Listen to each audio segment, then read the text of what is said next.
रात से ही जैसे ही कोहरा बढ़ा है उसके बाद से न ही टेक ऑफ हुआ है और न ही एक भी लैंडिंग हुई है।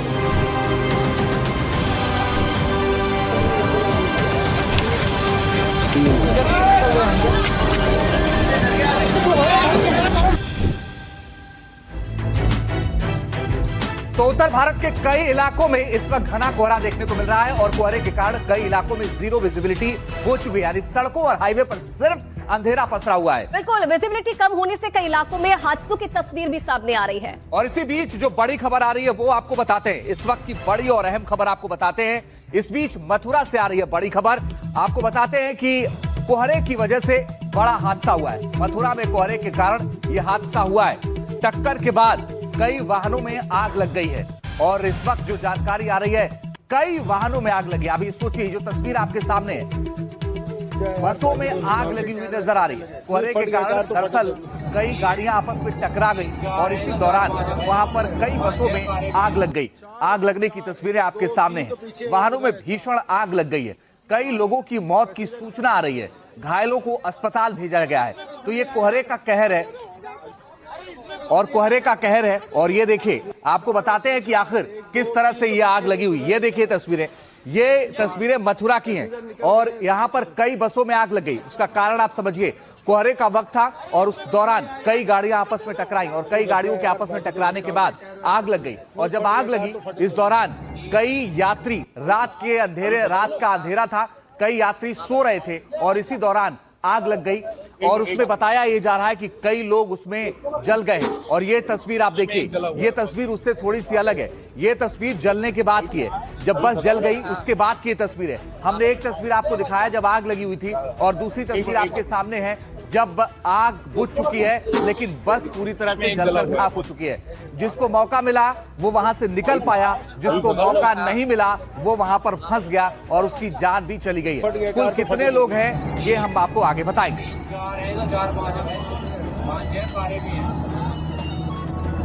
4 बसें, 4, 1, 2, 3 तो पीछे, एक उधर है। 4 पैसेंजर निकल गए। देखो कितने। तो अब आपकी तस्वीरें जो सामने है उसमें आप देखिए, पहली तस्वीर में लोग हॉस्पिटल में नजर आ रहे हैं, लोगों का इलाज चल रहा है और कई लोग जो इसमें घायल हैं, जो जले हैं, उनको अस्पताल भी ले जाया गया है और उनका इलाज चल रहा है। और दूसरी तस्वीर में आप देखिए, जब 4 बसों में आग लगी है, एक नहीं बल्कि 4 बसों में। ये बसें कुछ दिल्ली से कानपुर जा रही थी, कुछ और शहरों में जा रही थी, लेकिन अचानक से यह हादसा हुआ। उसके बाद की तस्वीरें आपके सामने हैं।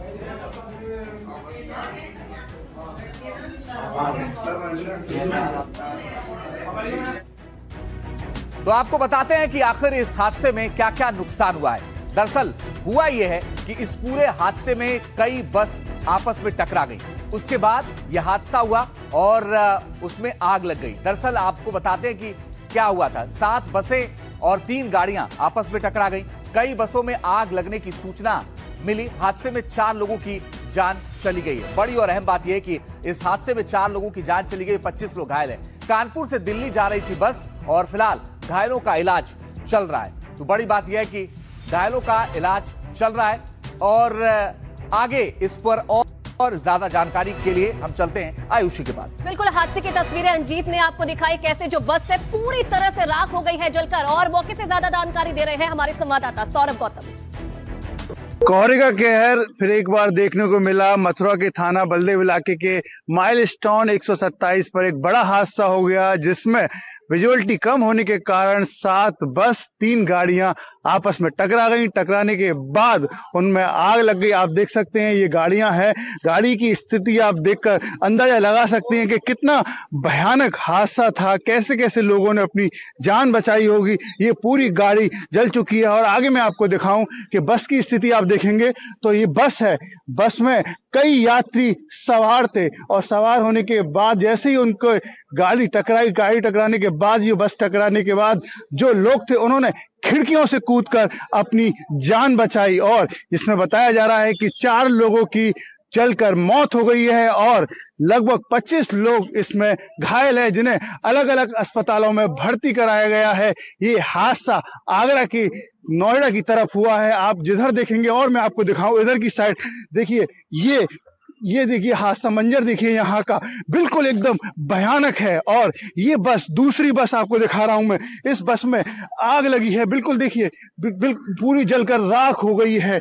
ये बताया जा रहा है कि औरैया की तरफ से नोएडा की तरफ जा रही थी। ये बस की हालत देखेंगे कि डबल डेकर बस है, इसके ऊपर से अंदाजा लगा सकते हैं पूरी जलकर, बताया नहीं जा सकता है कि बस है कि क्या है, सब कुछ जल चुका है, लोगों का सामान जलकर यहाँ पर राख हो गया है। ये स्थिति है अभी तक की और बचाव कार्य पूरी तरीके से जारी है।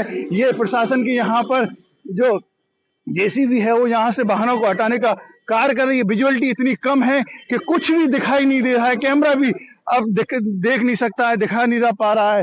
इस स्थिति आप देखिए नीचे की, अगर दिखाऊं कि मलबा पूरा पड़ा हुआ है, सब तरफ राख ही राख आपको दिखाई देगी। ये स्थिति है मथुरा यमुना एक्सप्रेस वे की। आला अधिकारी मौके पर है, डीएम खुद मौके पर है, एसएसपी खुद मौके पर है, पूरी पुलिस फोर्स यहाँ पर मौके पर है। एक भयानक मंजर यहाँ पर देखने को मिल रहा है। आप देखेंगे बसेस आपको दिखाऊं कि यहाँ से दिख रही होंगी। मथुरा से सौरभ गौतम, एनडीटीवी इंडिया। कुछ लोग हमारे साथ हैं जिन्होंने अपनी कूद कर बसों में से जान बचाई है, इनसे बात करते हैं। कहाँ से आप कहाँ जा रहे थे? मैं औरैया से हूँ, दिल्ली जा रहा था बदरपुर बॉर्डर के लिए।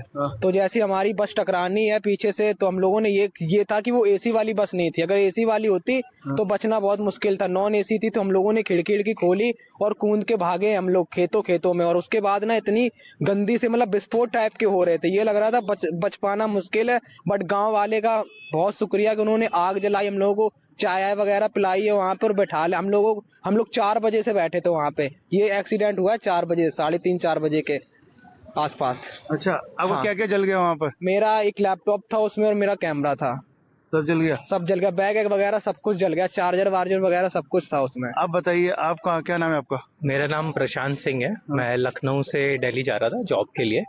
तो मेरी थोड़ी किस्मत बेटर थी कि ऑलरेडी आगे बसें ठुक चुकी थी और जब हमारी बस वाले ने तो पहले ही रोक दी, तो फिर उसको पता चल चुका था। आगे बसों में बहुत सारी आग लगी हुई थी।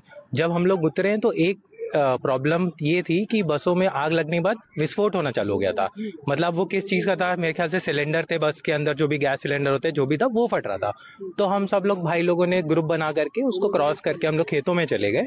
तो फिर अभी हम लोग वापस आए हैं तो देख रहे हैं यहाँ पे कितनी 15-20 बसें ठुकी हुई हैं, 4-5 बसें जली हुई हैं और बहुत जूते चप्पल पड़े हुए हैं, जले हुए हैं लोगों के सामान। भाई का लैपटॉप जल गया, मोबाइल जल गया और एक हमारे साथ थे उनका पूरा अंदर से मुंह कट गया, उनको एम्बुलेंस बैठा करके लेके गई है। आप बताइए, आप कहाँ जा रहे थे, क्या नाम? मैं डिस्ट्रिक्ट औरैया से इधर दिल्ली जा रहा था, गाजियाबाद। और मेरा इंटरसिटी बस था, पूरा जल के राख हो गया बस। तो कैसे बच गया? बस जैसी बस चुकी है तो ड्राइवर साइड से खिड़की गेट खोला हुआ उन्होंने, वहां से सब कूद के निकले हैं। लेफ्ट साइड में तो पूरी बस खत्म हो चुकी थी। तो ये आपने लोगों की आप बीती सुनी। अब आपको दिखाते हैं मथुरा के डीएम और एसएसपी इस पूरे हादसे को लेकर क्या कहते हुए नजर आए। दुर्भाग्यपूर्ण दुर्घटना घटी है जिसमें अभी तक जो बसें टकराई है जिनमें आग लगी है, 4 लोगों की कैजुअलिटी हुई है जिनकी डेड बॉडी निकाली गई है। देख रहे होंगे कि करीब 12 से अधिक फायर ब्रिगेड की गाड़ियां यहाँ और 14 से अधिक एम्बुलेंस लगाई गई हैं, लगातार आ रही हैं। हमने घायलों को सीएचसी बलदेवपुर और जिला अस्पताल में भेजा हुआ है, जिनकी संख्या 25 है और उनमें से कोई गंभीर नहीं है, सभी खतरे के बाहर हैं। जो यात्री यहाँ उतारे गए थे उनको हम रोडवेज की बसों से गंतव्य स्थान पर भिजवा रहे हैं। राहत बचाव कार्य पूरा चल रहा है और पूरी सरकार, माननीय मुख्यमंत्री जी ने तत्काल संज्ञान लिया इस घटना का और इनके बेहतर से बेहतर उपचार के लिए। अब तक की जानकारी के अनुसार इस पूरे सर्च एंड रेस्क्यू ऑपरेशन ये लगभग कंप्लीशन पे है। अब तक लगभग 4 लोगों की मृत्यु होना इसमें पुष्ट हुआ है। शेष लगभग 25 लोग हैं जिनको अस्पताल में भर्ती कराया गया, उनमें से कोई भी गंभीर नहीं है, उपचाररत है। उन्हें बेहतर से बेहतर उपचार दिलाया जा रहा है और सरकारी वाहनों के माध्यम से जो अन्य यहाँ पे उपस्थित लोग हैं उनको अपने गंतव्यों तक भिजवाया जा रहा है। क्योंकि ये रोड पे पूरा ब्लॉकेज हो गया है तो पीछे से डाइवर्जन भी करा दिया गया है और शीघ्र ही यहाँ से ये जो बसेज हैं इन सबको भी हटवा दिया जाएगा। तो ये भयावह हादसे की तस्वीर आपने देखी, 4 लोगों की जान चली गई है और कई लोग इसमें घायल बताए जा रहे हैं जिनका इलाज फिलहाल अब चल रहा है। ग्राउंड से सौरभ गौतम हमारे साथ जुड़ गए, हमारे संवाददाता सीधा लाइव उन्हीं से जान लेते हैं ताजा अपडेट क्या है। सौरभ, क्या हालात है जो घायल हुए हैं उनकी, किस तरीके से हालत बनी हुई है और कैसे यह हादसा हुआ? क्या लापरवाही थी, ढंग से वाहन नहीं चला रहे थे, क्या कुछ जानकारी मिल पाई है? देखिए, विजुअलिटी काफी कम थी, कोहरा ज्यादा होने के कारण वाहनों को दिखा नहीं। हाँ, ऐसा कहा जा सकता है कि तेज रफ्तार थी, जो वाहन चालक थे उन्होंने कोताही बरती, इस कारण से ये हादसा हुआ। आप स्थिति आप देखेंगे, मेरे पीछे ये बस खड़ी है, बस में पूरा जो आप देख रहे हैं ये स्थिति, पूरी बस जलकर खाक हो गई है और इसमें 4 लोगों की मौत हो गई है। जो 25 लोग घायल हैं उन्हें अस्पताल में भर्ती कराया गया है। ऐसा बताया जा रहा है उनकी सामान्य स्थिति है और कई लोगों ने कूदकर अपनी जान बचाई। अगर मैं आपको मौके से दिखाऊं कि यहाँ पर राहत कार्य जो जारी है, जो वाहन है, जो जले हुए वाहन है, उन्हें यहाँ से हटाया जा रहा है। लगातार एम्बुलेंस और जेसीबी बाकायदा यहाँ पर आ रही हैं। आप देखेंगे फायर ब्रिगेड है, अभी भी थोड़ी जो आग है वो लगी हुई है इस बस में, उसके कारण ये जो एम्बुलेंस जो फायर ब्रिगेड है वो उससे बुझाने का काम कर रही है।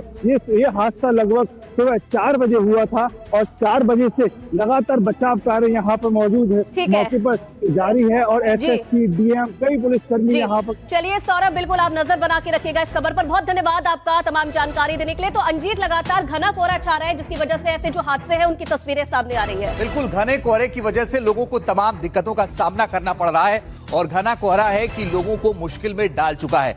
अब बताते हैं कि आखिर इस घने कोहरे की वजह से किस तरीके की दिक्कतें लोगों को हो रही हैं और सोमवार की सुबह यानी आदि की कल कोहरे के कारण दिखना कम हो गया था और इस वजह से आपको बताते हैं कि विजिबिलिटी कम होने की वजह से कई हादसे हो रहे हैं। और अब इन तस्वीरों को देखिए, आपको दिखाते हैं कि 15 दिसंबर की तस्वीर है, जब विजिबिलिटी कम है उस दौरान किस तरीके के हादसे हो रहे हैं। इस दौरान आप ये देखिए कि एक के बाद एक कई गाड़ियां आपस में टकरा गई।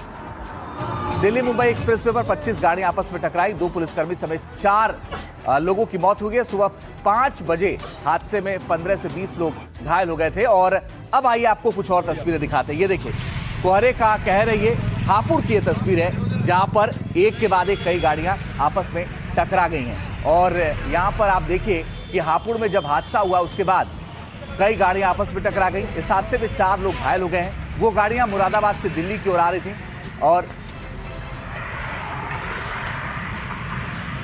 और बड़ी बात यह है कि इस पूरे मामले में अभी तक जो है वो कोहरे की वजह से लगातार लोगों को समस्याएं हो रही हैं। और अगली क्या है खबर, क्योंकि अगली खबर पर मच गया है हंगामा, बताइए आयुषी। बिल्कुल, और अगली खबर जो है बहुत बड़ी है, गोवा अग्निकांड से जुड़ी हुई। आज की बड़ी खबर यह है कि गोवा क्लब के मालिक आज भारत लाए जा रहे हैं। आपको बता दें कि गौरव और सौरभ लूथरा आज दिल्ली लाए जा रहे हैं। आज दोपहर थाईलैंड से दिल्ली लाए जाएंगे लूथरा ब्रदर्स और दोपहर करीब 1:45 का वो समय होगा जब दिल्ली एयरपोर्ट पर पहुंचेंगे। इंडिगो की फ्लाइट से लाए जा रहे हैं लूथरा ब्रदर्स। एयरपोर्ट पर मौजूद रहेगी गोवा पुलिस की टीम और उसके बाद वहां से जब उन्हें पकड़ा जाएगा तो सीधे पटियाला हाउस कोर्ट में ले जाया जाएगा। लूथरा ब्रदर्स को ट्रांजिट रिमांड पर गोवा पुलिस लेगी और उसके बाद वो वहां से गोवा लेकर रवाना हो जाएगी। तो लूथरा ब्रदर्स ने तो बहुत उपाय ढूंढे भागने के, लेकिन अंततः वो बच नहीं पाए क्योंकि भारत का जो कानून है उसके वो शिकंजे में आ गए। और जब उनका पासपोर्ट रद्द हुआ उसके बाद वो थाईलैंड में पकड़े गए और उसके बाद अब उन्हें इंडिया वापस भेजा जाएगा। आज 1:30 बजे तकरीबन वो पकड़े जाएंगे। बिल्कुल, ये 5 तस्वीरों के माध्यम से आप समझिए कि गोवा अग्निकांड के गुनहगारों का ये पूरा हिसाब किस तरीके से 6 दिसंबर की रात को हादसा हुआ था गोवा के नाइट क्लब में और उसके बाद जो मालिक थे सौरभ और गौरव लूथरा वो विदेश भाग गए थे, जिन्हें आज भारत लाया जा रहा है।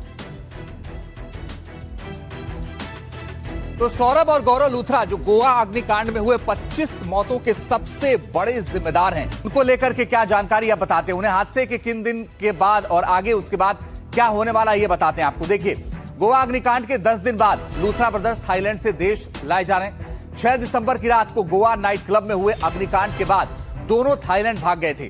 गोवा के जिस क्लब में अग्निकांड हुआ था उसके ये मालिक हैं। बैंकॉक से दोपहर 1:45 पर दिल्ली पहुंचेंगे दोनों भाई। एयरपोर्ट पर गोवा पुलिस और दिल्ली पुलिस की टीम वहां पहले से मौजूद रहेगी।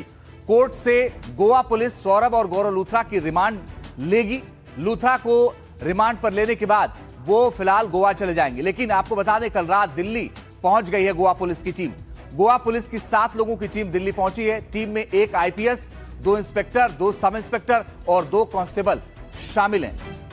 तो ये वो है जो आपको बताते हैं कि जिनको पकड़ा गया और पुलिस भी पहुंच रही। आगे आयुषी बताइए कि क्या है लूथरा ब्रदर्स से जुड़ी हुई और जानकारी। और रंजीत, इनका भारत आना बेहद अहम इसलिए हो जाता है क्योंकि जैसे ही यह हादसा हुआ, जिम्मेदारी लेने के बावजूद ये जो दोनों भाई थे ये विदेश फरार हो गए और उसके बाद से लगातार जो पुलिस थी इनकी तलाश कर रही थी। ये तस्वीरें भी आप देखिए, दोनों लूथरा ब्रदर्स है, सौरभ और गौरव लूथरा, जिन्हें पकड़ लिया गया है और आज ये पहुंचेंगे भारत। ये बड़ी कामयाबी मिलेगी और उसके बाद इन्हें गोवा ले जाया जाएगा और वो सारे सवालों के जवाब इनसे पूछे जाएंगे जिसकी तलाश लगातार पुलिस कर रही है, क्योंकि बड़ा अग्निकांड था। अब देखिए, 25 लोगों की मौत हो गई थी और सबसे बड़ी बात ये थी कि जो नियम थे, जो नियम कानून थे, उन्हें फॉलो नहीं किया जा रहा था, जिसके चलते ये बड़ा हादसा हो गया था। और उसकी जिम्मेदारी लेने के बावजूद जो है, उसकी बजाय ये दोनों जो भाई थे ये विदेश भाग गए थे। अंजी,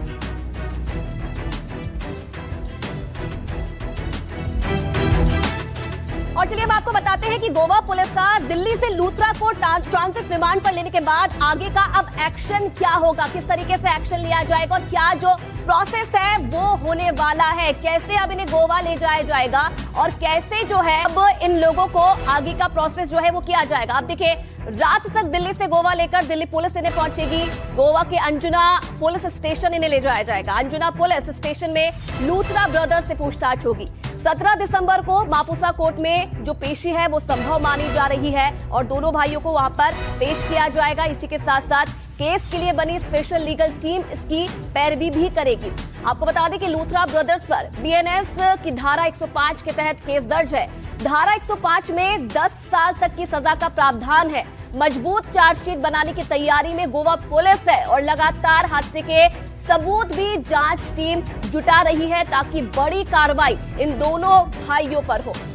और इस पूरे अग्निकांड से जुड़ी हुई लगातार जो तस्वीरें हम आपको दिखा रहे हैं, एक और तस्वीर के पास के लिए अपने चलते हैं और दिखाते हैं कि किस तरीके से पूरे मामले पर एक्शन हो रहा है। और रंजीत, एक और तस्वीर। बिल्कुल बड़ी बात यह है कि लूथरा ब्रदर्स अग्निकांड के बाद फरार हो गए थे और गोवा में यह पूरा अग्निकांड हुआ, जिस दौरान उसके बाद ये फरार हो गए थे और भागे लूथरा ब्रदर्स के लिए कैसे शिकंजा कस रहा है ये आप देखिए। ये वो क्लब की तस्वीरें हैं 6 दिसंबर की रात की, जब गोवा अग्निकांड हुआ और इस पूरे क्लब में आग लग गई और 7 की सुबह लूथरा ब्रदर्स फरार हो गए थे थाईलैंड और वहां से दुबई भागने की फिराक में थे। हालांकि दुबई चले जाते तो मुश्किल होता लाना, लेकिन ये थाईलैंड में ही धरे गए और उसके बाद अब इन्हें वापस लाया जा रहा है।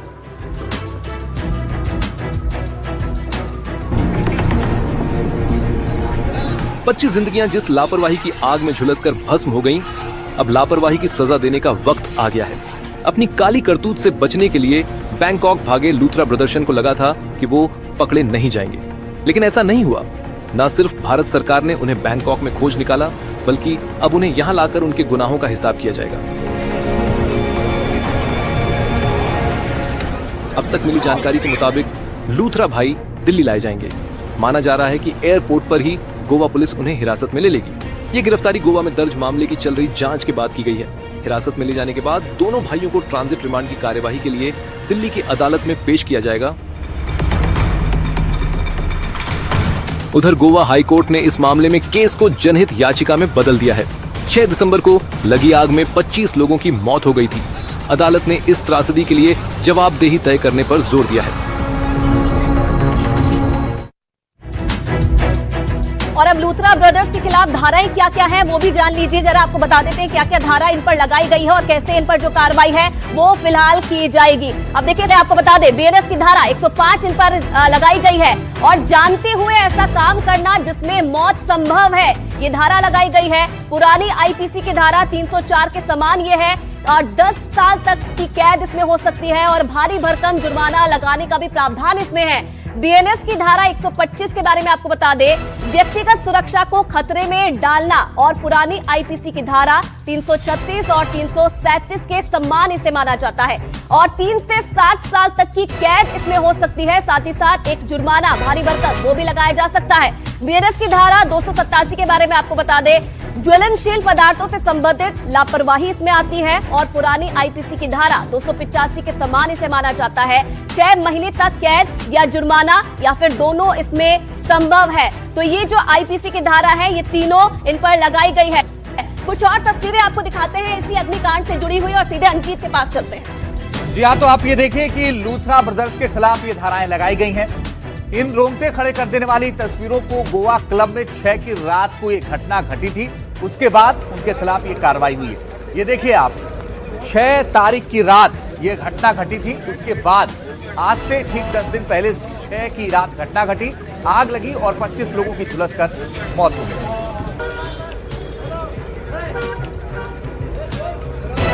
तो 25 मौतों के जिम्मेदार ये दोनों भाई आखिर इस हादसे के ठीक अगले दिन गोवा से अब आपको और जानकारी देते हैं। देखिए 7 दिसंबर की सुबह लूथरा ब्रदर्स थाईलैंड भाग गए थे। 7 दिसंबर की सुबह 5:25 की फ्लाइट से ये दोनों फरार हुए। इंडिगो की फ्लाइट 6C1073 से ये फरार हुए। अग्निकांड होते ही दोनों ने भागने का प्लान बना लिया। दोनों केस दर्ज होने से पहले ही देश छोड़कर भाग गए। 7 तारीख की देर शाम मुकदमा दर्ज हुआ इनके खिलाफ और ये सुबह 5:25 पर ही देश छोड़कर भाग चुके थे। दोनों के घर से एयरपोर्ट की दूरी 26 किलोमीटर है। 26 किलोमीटर का रास्ता तय किया इन्होंने और दिल्ली एयरपोर्ट पहुंचे। लूथरा भाइयों के खिलाफ जारी हुआ था पहले से नोटिस। गृह मंत्रालय से 7 दिसंबर को नोटिस जारी हुआ जिसका नाम है लुकआउट नोटिस और लुकआउट नोटिस जारी होने के बाद ये वहां से फरार हो गए। तो ये वो तस्वीरें हैं जो ये बताती हैं कि क्या है, लेकिन अगली तस्वीर क्या है बता रही है मेरी सहयोगी आयुषी। बिल्कुल, देखिए लूथरा ब्रदर्स के रस्सू की कुछ तस्वीरें आपको दिखाते हैं कैसे अपने क्लब के अलावा वो बॉलीवुड के स्टार्स के साथ जुड़े हुए हैं। ये तमाम तस्वीरें हम आपको दिखा रहे हैं। आप देखिए अलग अलग स्टार्स के साथ की तस्वीरें जो हैं वो अब काफी वायरल हो रही है, जिसमें सलमान खान के साथ उनकी फोटो काफी वायरल हो रही है और कई ऐसे बॉलीवुड स्टार्स भी हैं जिनके साथ लूथरा ब्रदर्स की जो तस्वीरें हैं वो सामने आई हैं। तो एक बड़ा रसूख रखते थे। एक और तस्वीर आप देखिए, मिलन सोमन जो कि जाना माना नाम है बॉलीवुड का, उनके साथ की एक तस्वीर है और भी कुछ बॉलीवुड सेलिब्रिटीज हैं जिनकी तस्वीरें आप अपनी टीवी स्क्रीन पर देख रहे हैं और रेमो डिसूजा जो जाने माने कोरियोग्राफर हैं बॉलीवुड के, उनके साथ की ये तस्वीरें हैं। तो एक बड़ा रसूख न सिर्फ कैफेज की आड़ में बल्कि बॉलीवुड में भी जो लूथरा ब्रदर्स थे वो रखते थे। तो ये 2 तस्वीरें भी हम आपको दिखा रहे हैं। आप देखिए बॉलीवुड के दिग्गजों के साथ साथ ये दूसरी तस्वीर जब इन दोनों भाइयों को पकड़ा गया।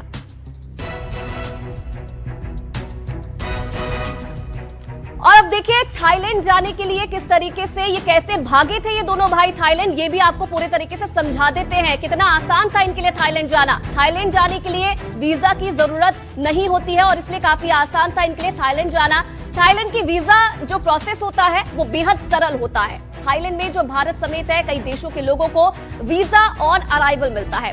दिल्ली से सुबह 5:30 बजे इंडिगो की सीधी उड़ान है और उसी से दोनों भाई थाईलैंड भाग गए थे। आपात स्थिति में सीधी उड़ान सबसे तेज विकल्प होता है जाने का और थाईलैंड का जो फुकेट है एक बड़ा अंतर्राष्ट्रीय पर्यटन केंद्र है और हर दिन बड़ी संख्या में जो विदेशी पर्यटक हैं वो फुकेट पहुंचते हैं। किसी भारतीय के लिए यहाँ भीड़ में घुल मिल जाना काफी आसान हो जाता है और इसीलिए इन्होंने थाईलैंड को चुना।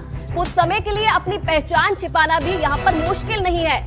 लूथरा बंदूकों का कारोबार भारत के साथ साथ ये भी कहा जा रहा है कि 4 दूसरे देशों तक फैला हुआ है और थाईलैंड में लूथरा बंदूकों के नेटवर्क पहले से मौजूद हो, ये भी संभव माना जा रहा है और इसीलिए आसानी से जो थाईलैंड में इन लोगों ने पहचान बनाई, उसके बाद वहां पर घुल मिल गए और काफी दिनों तक वहीं छुपे रहे, जिसके बाद अब इन्हें ढूंढ लिया गया और आज भारत इन्हें लाया जाएगा। गोवा पुलिस इन्हें गोवा लेकर जाएगी और उसके बाद किस तरीके से इस पूरे मामले में आगे कार्रवाई होगी, ये भी देखने वाली बात है। तो बिल्कुल ये जानकारी थी, आयुषी ने आपको बताया कि आखिर उन्होंने थाईलैंड को ही क्यों चुना। लेकिन अब आगे बढ़ते हैं और इस बीच बड़ी जो खबर आ रही है वो आपको बताते हैं। बड़ी और अगली खबर यह है कि प्रधानमंत्री के अपमान पर संसद में सियासी संग्राम मच गया। जी हां, प्रधानमंत्री के अपमान पर संसद में सियासी संग्राम मच गया है। संसद में आज भी हंगामे के आसार हैं। कल हंगामे के कारण नहीं चल पाई संसद। बीजेपी ने कांग्रेस से माफी की मांग की है। बीजेपी ये कह रही कि कांग्रेस माफी मांगे क्योंकि प्रधानमंत्री के लिए जिन शब्दों का इस्तेमाल किया गया वो बीजेपी को मंजूर नहीं है और वे कह रहे हैं कि इसके लिए माफी मांगनी चाहिए। तो संसद में आज भी हंगामे के आसार जताए जा रहे हैं। कल जमकर हंगामा किया गया था और तमाम जो बीजेपी के बड़े नेता हैं उन्होंने ये मांग की थी कि कांग्रेस अपनी जो बयान दिया गया था, जो नारा दिया गया था, उस पर माफी मांगे।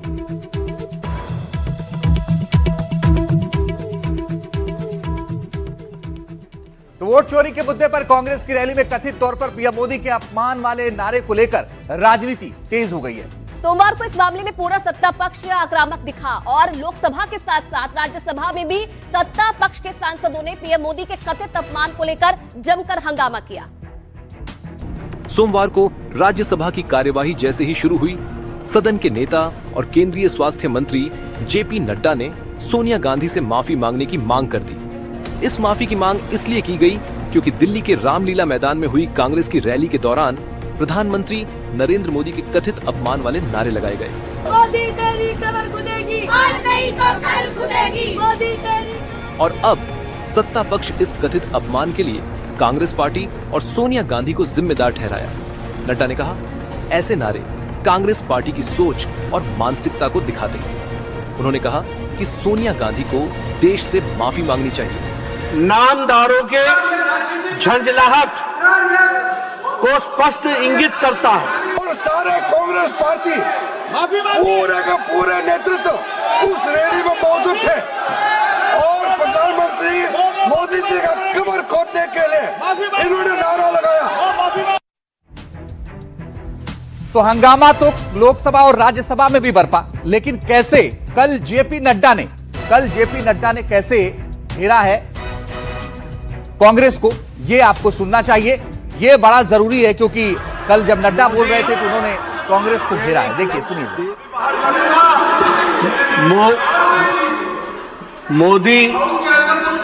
मोदी तेरी कब्र खुदेगी, आज नहीं तो कल खुदेगी। ये इस तरीके के नारे, ये बात रिकॉर्ड पे जा रही है प्लीज, ये तरीके के नारे कांग्रेस पार्टी के सोच और मानसिकता को दर्शाता है। ये नाम तो संसद में हंगामा क्यों बरपा, कांग्रेस के किस नेता ने पीएम मोदी के खिलाफ अपमानजनक नारे लगाए, सुनिए जरा ये। मोदी तेरी कमर खुदेगी, आज नहीं तो कल खुदेगी, मोदी तेरी कमर खुदेगी, आज नहीं तो कल खुदेगी, मोदी तेरी कमर खुदेगी, आज नहीं तो कल खुदेगी, मोदी तेरी कमर खुदेगी, आज नहीं तो कल खुदेगी, तेरी कमर खुदेगी, आज नहीं तो कल खुदेगी, मोदी। और अब एक और तस्वीर आई आपको दिखाते हैं। दरअसल संसद में पीएम के अपमान पर संग्राम छिड़ा है तो कांग्रेस भी पीछे हटने के मूड में नहीं है। युवा कांग्रेस ने हंगामा कर दिया है। ये तस्वीर आप देखिए, ये जो तस्वीर है ये आप देखिए किस तरह से हंगामा कर दिया है कांग्रेस ने, और कांग्रेस के युवा मोर्चा के जो कार्यकर्ता है उन्होंने हंगामा कर दिया। तो ये बवाल अभी थमने वाला नहीं है, फिलहाल लग तो ऐसा ही रहा है।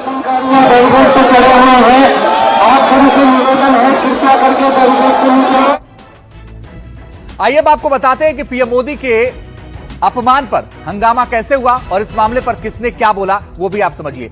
सबसे पहले जेपी नड्डा देखिए क्या कह रहे हैं। पीएम मोदी की मौत की कामना करना शर्मनाक है। सोनिया और राहुल गांधी को पूरे देश से माफी मांगनी चाहिए। कांग्रेस की रैली में लगा मोदी के खिलाफ नारा कांग्रेस की असली सोच और मानसिकता का भी प्रमाण है। ये नामदारों की झुंझलाहट है जो बार बार सामने आ रही है। इसके अलावा कांग्रेस की नेता प्रियंका गांधी क्या कह रही हैं वो भी आइए आपको सुनवाते हैं। देखिए वो कह रही है रैली में हमारे स्टेज से किसी ने ऐसी नारेबाजी नहीं की, बीजेपी को खुद नहीं पता कि किसने नारेबाजी की, फिर इस मामले को सदन में क्यों उठाया जा रहा है। हमने संसद में प्रदूषण पर भी चर्चा की मांग की थी, लेकिन बीजेपी सदन की कार्यवाही चलने ही नहीं देना चाहती है। फिर सुधांशु त्रिवेदी क्या कह रहे हैं, बीजेपी के सांसद, वो कह रहे हैं कि कांग्रेस की मुस्लिम लीग और माओवादी सोच सामने आ गई। पीएम मोदी की कब्र खुदने की बात करने वाली पार्टी एक दिन खुद दफन हो जाएगी, नामो निशान नहीं रहेगा। राहुल के नेतृत्व में कांग्रेस का भी यही हाल होगा जो औरंगजेब के समय मुगलों का हुआ था। उसके बाद इमरान मसूद कांग्रेस के सांसद हैं, वो क्या कह रहे हैं, कह रहे हैं इस तरह की नारेबाजी और अपमान गलत है। कांग्रेस का कभी ऐसा रिकॉर्ड और स्वभाव नहीं रहा है, हम दूसरों को अपशब्द कहें। उसके बाद केंद्रीय मंत्री गिरिराज सिंह ने कहा यह कांग्रेस की बौखलाहट है और हताशा है, जनता खुद उनकी कब्र खोद चुकी है, इसलिए ये इन्हें कुछ समझ नहीं आ रहा है। उसके बाद मृत्युंजय तिवारी आरजेडी के नेता कह रहे हैं इस तरह की नारेबाजी बिल्कुल गलत है, ऐसे नेताओं को हर हाल में रोकना चाहिए, नहीं तो बीजेपी जैसी पार्टी इसका फायदा उठा लेती है। फिर केंद्रीय मंत्री किरण रिजिजू कह रहे हैं इससे ज्यादा शर्मनाक और निंदनीय क्या हो सकता है कि 140 करोड़ भारतीयों और दुनिया के सबसे लोकप्रिय नेता को इस तरह के नारों का सामना करना पड़ रहा है। तो यह है मामला, और अब आपको सुनवाते हैं इस पूरे मामले पर जो राजनीतिक दल के नेता हैं वो क्या कह रहे हैं। जो कांग्रेस पार्टी की रैली हुई उसमें नारे लगे, मोदी तेरी कब्र खुदेगी, आज नहीं तो कल खुदेगी। इस तरीके के नारे की बात रिकॉर्ड पे जा रही है प्लीज। ये तरीके के नारे कांग्रेस पार्टी के सोच और मानसिकता को दर्शाता है। आदरणीय सोनिया गांधी जी, इनको देश से माफी मांगनी चाहिए। किसने कहा ये सब, हमें तो मालूम ही नहीं है। हमें मंच पे तो बिल्कुल ऐसा नहीं हुआ। फिर पता चला कि पब्लिक में किसी ने इंटरव्यू दिया, पब्लिक में कोई कह रहा है, कोई कार्यकर्ता है या कौन है, किसी को मालूम भी नहीं है कौन है, उनको खुद नहीं मालूम कौन है, तो सदन में उठा क्यों रहे हैं, और वो भी क्वेश्चन आवर के टाइम। मुझे लगता है चलाना ही नहीं चाह रहे हैं। राम विरोधी कांग्रेस की रामलीला मैदान में उनके कार्यकर्ताओं के द्वारा कब्र खुदने जैसे शब्दों के नारे लगाते हुए वीडियो उपलब्ध हुए हैं। ये दर्शाता है कि कांग्रेस पार्टी अब मुस्लिम लीगी माओवादी एजेंडा के तहत चलते हुए एक राजनैतिक दल के स्थान पर अराजकता का मंच बनती चली जा रही है। अब दिल्ली में कांग्रेस की रैली में मोदी तेरी कब्र खुदेगी के नारे लगे। इस नारे की अगुवाई करने वाली एक महिला नेता काफी सुर्खियों में है। कांग्रेस की इस महिला नेता का नाम है मंजुलता मीणा। मंजू मीणा जयपुर की महिला कांग्रेस की अध्यक्ष है, और खबर ये भी है कि राहुल और गहलोत की सहमति से वो उन्हें ये पद मिला है। ये मेरे साइड में जो तस्वीर आप देख रहे हैं मंजुलता मीणा, ये बताई जा रही है। दरअसल मंजू 8 साल से कांग्रेस की समर्पित कार्यकर्ता है, और जमीनी स्तर पर काम करके मंजू ने अपनी एक खास पहचान बनाई है। राजस्थान में कांग्रेस के हर बड़े कार्यक्रम में या प्रदर्शन में मंजू शामिल होती है, और राजस्थान में राहुल गांधी के कई कार्यक्रम ऐसे भी हैं जिसमें मंजू खुद शामिल भी हो चुकी हैं। मोदी के खिलाफ विवादित नारा भी राहुल प्रियंका की रैली में लगाया गया। कहा वोट में धांधली को लेकर जनता में बहुत गुस्सा है, और चुनाव आयोग भी बीजेपी के इशारे पर काम कर रहा है, इसीलिए मैंने ये नारा लगाया और मैं इस पर कायम रहूंगी। हालांकि कांग्रेस पार्टी अब मंजू मीणा से दूरी बनाने में लगी है। दरअसल कांग्रेस के जो बड़े नेता है वो मंजू के बारे में बोलने से भी बच रहे हैं। तो देखिए, जिस महिला ने पीएम मोदी के खिलाफ नारे लगाए हैं, आपत्तिजनक टिप्पणी की है, उनका 2 दिनों का बयान भी आपको सुनाते हैं। पहली बार जब 14 दिसंबर को मंजू ने बयान दिया, और दूसरा 15 दिसंबर को जब वो अपने बयान पर कायम भी दिखी। सुनिए दोनों दिन उन्होंने क्या कहा। भाई मोदी तेरी कब्र खुदेगी, आज नहीं तो खुदेगी, अंत तो सभी का आता है। यानी इस तानाशाही हिटलरशाही सरकार से सब परेशान हो चुके हैं, तो ये जनता अपनी आवाज बुलंद करेगी और 2028 में उनके ताबूत की आखिरी कील साबित होगी। लेकिन मोदी जो ईवीएम को हैक करके जो वोट चोरी करते हैं ना, ये अब नहीं चलेगी, जनता जाग चुकी है। आपने कल देखा भी होगा रैली में कितने देश के हर कोने से लाखों की संख्या में लोग आए थे, और उन्होंने राहुल गांधी जी ने जो नारा दिया वोट चोर गद्दी छोड़, उसमें राहुल गांधी जी के हाथ मजबूत करने आए थे। तो देखिए, मंजू लता मीणा अपने बयान पर कायम है और सड़क से लेकर संसद तक इस पूरे मामले पर जो घमासान है वो मचा हुआ है। एक और बड़ी खबर अंजीत बता रहे हैं। बिल्कुल आयुषी, न सिर्फ पीएम के अपमान पर संसद में संग्राम है, बल्कि केंद्र के जी राम जी योजना पर भी विपक्ष ने बगावत के सुर बुलंद कर दिए हैं। केंद्र सरकार ने मनरेगा योजना का नाम बदल दिया है और इस योजना का नाम जी राम जी योजना होगा। केंद्र सरकार इसके बारे में संसद में बाकायदा बिल लाएगी।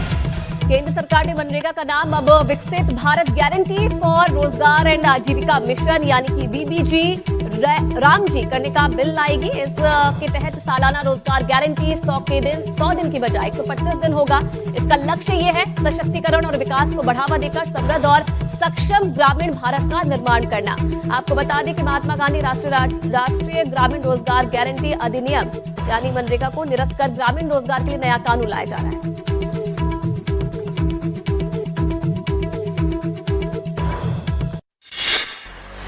महात्मा गांधी राष्ट्रीय ग्रामीण रोजगार गारंटी कानून यानी मनरेगा कानून का नाम बदलने को लेकर सियासी पारा हाई है। बिल की कॉपी सोमवार को लोकसभा सांसदों के बीच सर्कुलेट की गई है। इसका नाम विकसित भारत गारंटी फॉर रोजगार और आजीविका मिशन यानी VBG RAM G बिल 2025 रखा गया है। नए बिल में कहा गया है कि इसका उद्देश्य विकसित भारत राष्ट्रीय विजन के अनुरूप ग्रामीण विकास का नया ढांचा तैयार करना है। काम के दिनों की संख्या 100 से बढ़ाकर 125 दिन कर दी जाएगी। लेकिन विवाद रोजगार गारंटी के दिनों को लेकर नहीं है, बल्कि कानून का नाम बदलने को लेकर है। दरअसल कांग्रेस ने इस कानून के नाम से महात्मा गांधी का नाम हटाए जाने को लेकर नाराज है। पार्टी अध्यक्ष मल्लिकार्जुन खड़गे ने सोशल मीडिया पर लिखा है कि यह मनरेगा को खत्म करने की साजिश है और सरकार का यह कदम महात्मा गांधी का अपमान है। वहीं शशि थरूर ने भी प्रतिक्रिया दी है। कांग्रेस सांसद शशि थरूर ने मनरेगा का नाम बदलने के बाद जो विवाद उठा है उसे दुर्भाग्यपूर्ण करार दिया है। और आइए अब आपको बताते हैं कि जो ये योजना है जी राम जी योजना, जिसको लेकर इतना हंगामा बरपा है, इसमें आखिर ऐसा क्या है, तो आपको बताते हैं। दरअसल जी राम जी योजना मनरेगा का नाम है और इसका नाम अब सरकार ने बदल दिया है। अब BBG राम जी के नाम से ये योजना होगी। पूरा नाम है विकसित भारत गारंटी फॉर रोजगार एंड आजीविका मिशन। संसद में बिल लाने वाली है मोदी सरकार। इसके तहत 125 दिन रोजगार की गारंटी, रोजगार गारंटी 100 दिन से बढ़कर 125 दिन उद्देश्य है। ग्रामीण विकास ढांचा स्थापित करना है और इसका उद्देश्य है सशक्तिकरण, विकास को बढ़ावा देना और इसका लक्ष्य है समृद्ध सक्षम ग्रामीण भारत का निर्माण। तो ये स्थिति है और इसीलिए इतना हंगामा बरपा है। लेकिन सरकार की इस योजना पर विपक्ष पूरी तरह हमलावर है। लिहाजा कांग्रेस नेता और सांसद प्रियंका गांधी ने इसको लेकर कहा कि महात्मा गांधी का नाम हटाने के पीछे सरकार का क्या मकसद है, समझ नहीं आ रहा है। और एक नाम बदलने से कितना खर्च पड़ता है ये तो जनता को समझ में आता है। आपको सुनवाते हैं कि प्रियंका गांधी ने इस पूरे मामले पर क्या कहा है। खर्चा होता है, एक मिनट, बहुत ज्यादा खर्च, ये पब्लिक को समझ में आता है कि नहीं, मुझे नहीं मालूम। लेकिन नीचे कर लो, जब भी किसी योजना का इस तरह से नाम बदला जाता है, आप सोचिए कितने ऑफिस है, कितनी स्टेशनरी है, कितनी उसके एलिमेंट्स हैं जिसमें खर्चा होता है। तो इसका फायदा क्या है, किस लिए किया जा रहा है, महात्मा गांधी जी का नाम क्यों हटा रहे हैं? महात्मा गांधी जी तो इस देश के मतलब सबसे बड़े नेता इतिहास में, दुनिया में, विश्व में माने जाते हैं। तो उनका नाम हटाने के लिए मुझे समझ में ही नहीं आ रहा कि मकसद क्या है, इनकी मंशा क्या है। सदन चल नहीं रहा है, फालतू में हम डिस्कशन भी कर रहे हैं तो पता नहीं कैसी कैसी चीज़ों पे कर रहे हैं, जो असली समस्याएं हैं उन पे कर नहीं रहे हैं। समय व्यर्थ होते जा रहा है। आपने योजना के बारे में जाना, लेकिन इस योजना को लाने के पीछे आखिरकार सरकार का मकसद क्या है वो भी आपको दिखा देते हैं। दरअसल के पीछे सरकार का मकसद है इस स्कीम को विकसित भारत 2047 के विजन से जोड़ा जाएगा और ग्रामीण स्तर पर रोजगार प्रदान करेगी सरकार, ये मकसद माना जा रहा है। साथ ही साथ पलायन रोकने और गांवों की व्यवस्था आत्मनिर्भरता बनाने पर विशेष फोकस रहने वाला है। बिल के अनुसार सरकारी कामों को इसी स्कीम के तहत सरकार कराएगी और योजना को PM गति शक्ति से भी जोड़ा जा सकता है। अब आपको ये भी बता देते हैं कि संसद में आज कौन कौन से जो बिल है वो पेश हो सकते हैं। संसद में आज कौन कौन से बिल होंगे, सबसे पहले आपको बता दें, सबका बीमा सबकी रक्षा, ये बिल है जो आज पेश हो सकता है। बिल के तहत बीमा क्षेत्र में विदेशी निवेश की सीमा 74 से बढ़ाकर 100% का प्रावधान होगा। वीबीजी रामजी योजना, विकसित भारत गारंटी फॉर रोजगार एंड आजीविका मिशन बिल, ये भी आज पेश होगा। रोजगार की गारंटी को 100 दिनों से बढ़ाकर 125 दिन करने का प्रस्ताव रखा जाएगा। तो ये वो अहम बिल है जो आज सरकार की तरफ से संसद में पेश किया जाएगा। ये बड़ी खबर, एक और बड़ी खबर आपको बता दें, प्रधानमंत्री नरेंद्र मोदी से जुड़ी हुई ये खबर है और रंजीत आपको बताएंगे। बिल्कुल, प्रधानमंत्री नरेंद्र मोदी 3 देशों की यात्रा पर हैं। 3 देशों की यात्रा पर जॉर्डन, इथियोपिया और ओमान के दौरे पर है प्रधानमंत्री नरेंद्र मोदी। जॉर्डन में पीएम मोदी का शानदार स्वागत हुआ है। इस वक्त की बड़ी और अहम खबर यह है कि आप देखिए, जॉर्डन में प्रधानमंत्री का शानदार स्वागत हुआ है। सभी देशों से संबंधों को नई मजबूती के संकेत मिले और ये देखिए जॉर्डन की तस्वीर आपके सामने है। जब जॉर्डन पहुंचे प्रधानमंत्री नरेंद्र मोदी तो गार्ड ऑफ ऑनर दिया गया और उसके बाद उनका स्वागत हुआ।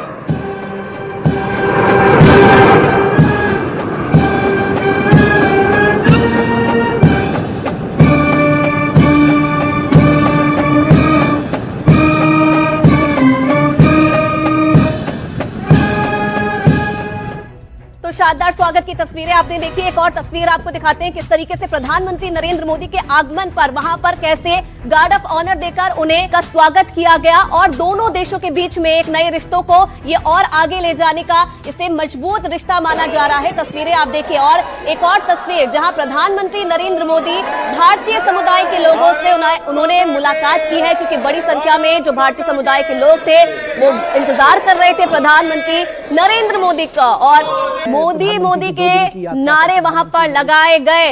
तस्वीरें आप देखिए जब स्वागत हुआ प्रधानमंत्री नरेंद्र मोदी का। एक और तस्वीर आप देखिए, महिलाओं में खास तौर पर उत्साह देखा गया। जॉर्डन में मोदी के नारे लगाती हुई ये महिलाएं आप देखिए, इनसे खुद प्रधानमंत्री ने मुलाकात भी की। जैसे ही जॉर्डन की धरती पर प्रधानमंत्री नरेंद्र मोदी ने कदम रखा, वैसे ही एक उत्साहित चेहरे जो है काफी एयरपोर्ट पर देखने को मिले।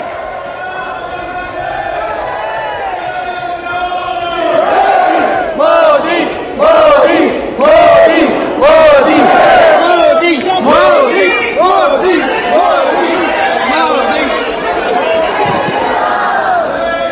भारत माता के।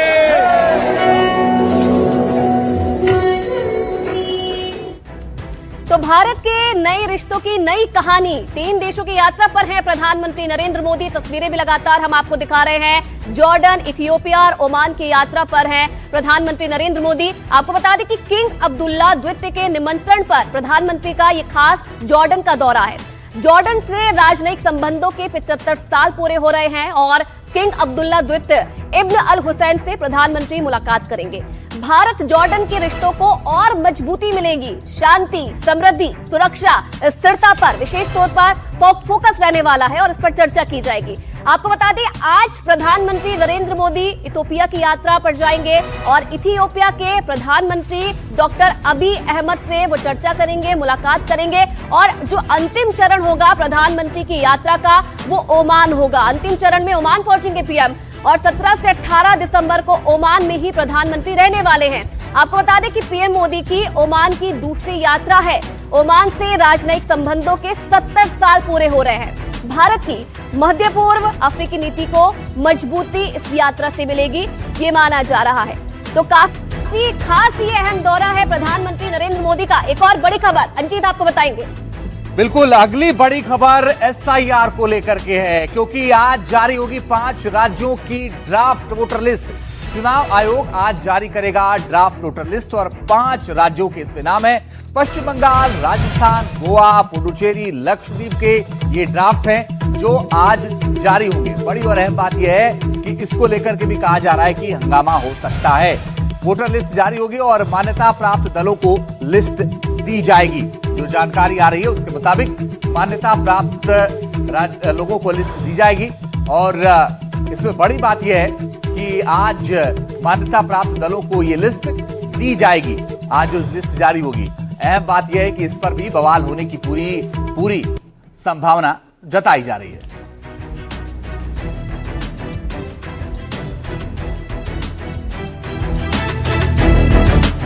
तो आइए अब आपको बताते हैं कि आखिर किन किन राज्यों में जो फाइनल लिस्ट है वो आने वाली है।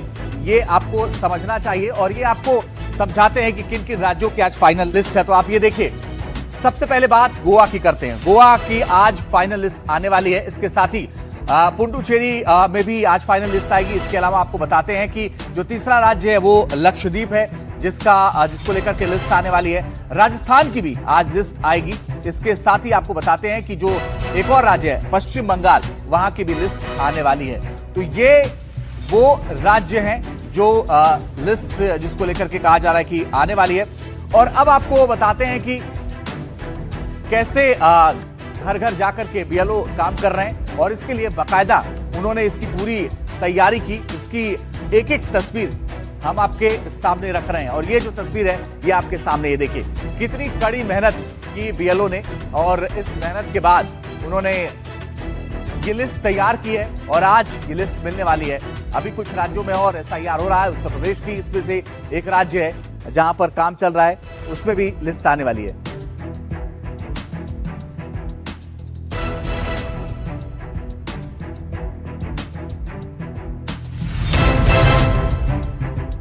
तो आइए आपको बताते हैं कि एसआईआर वाले राज्यों में चुनाव कब कब हैं और किन किन राज्यों में।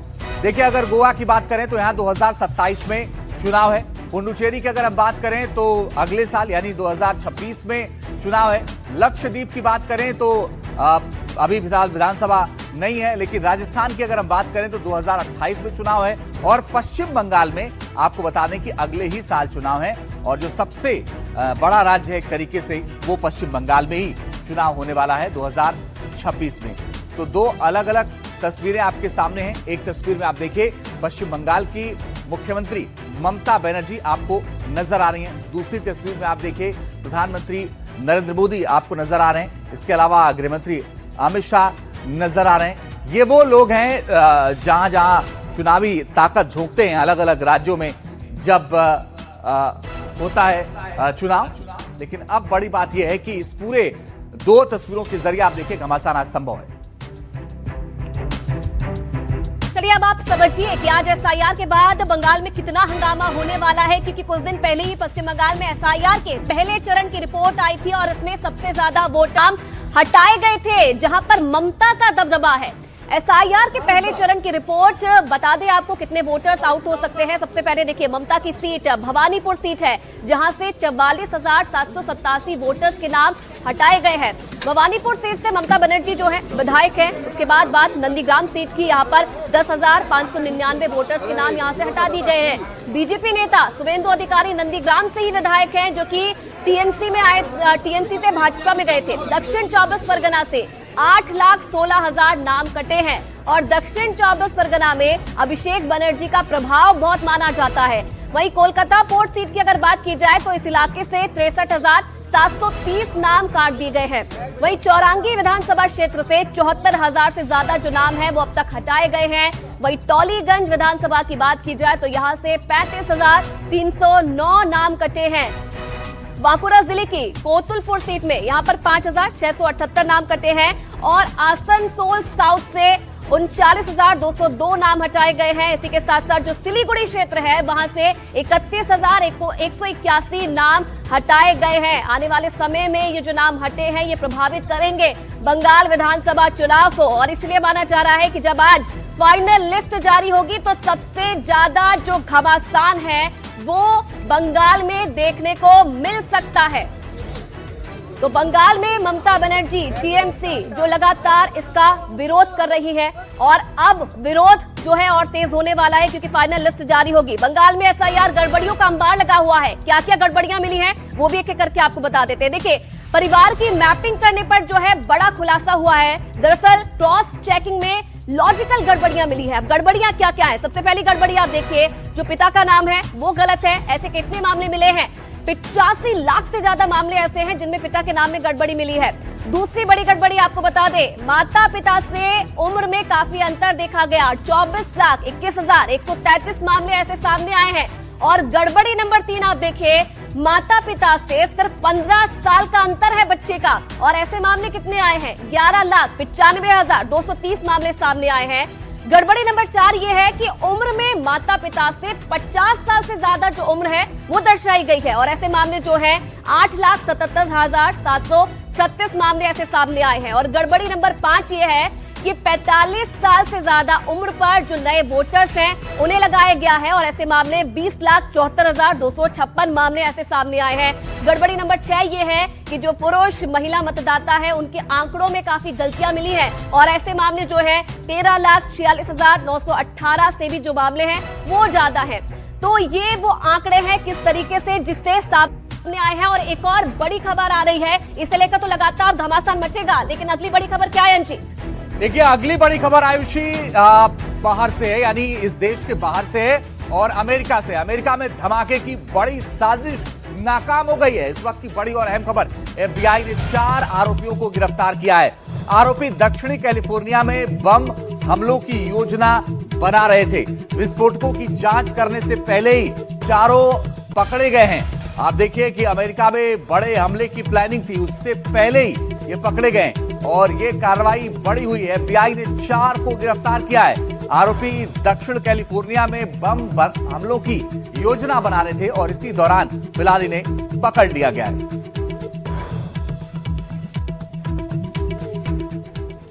और बिल्कुल आयुषी खबरों में आगे बढ़ते हैं।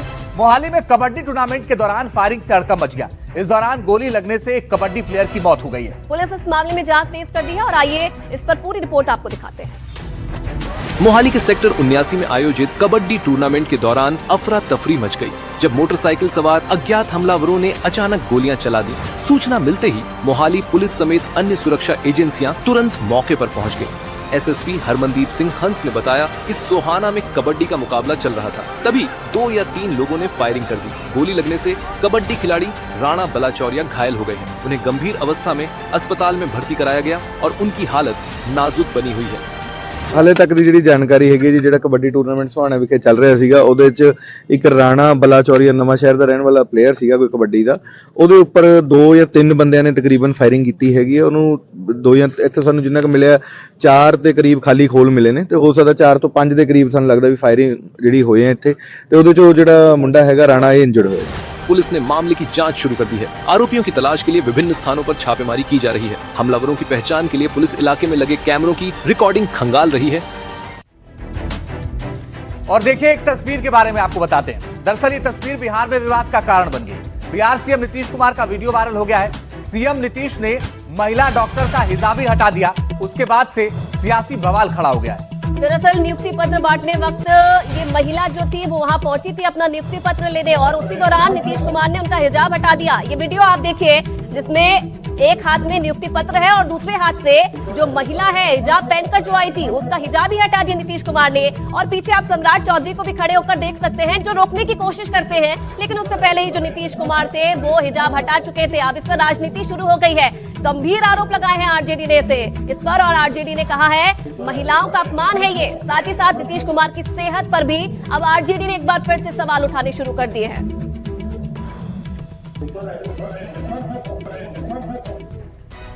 और आइए अब आपको बताते हैं कि ये जो पूरा बवाल चल रहा बिहार में, इस घटना के पीछे की वजह क्या है। तो आप ये समझ कि आखिर क्या है, पूरी घटना बताते हैं आपको। पटना में आयुष डॉक्टरों की नियुक्ति पत्र दिए जाने का ये पूरा कार्यक्रम था। मंच पर नीतीश कुमार के अलावा आपको बता दें कि डिप्टी सीएम सम्राट चौधरी और विजय कुमार सिन्हा दोनों मौजूद थे।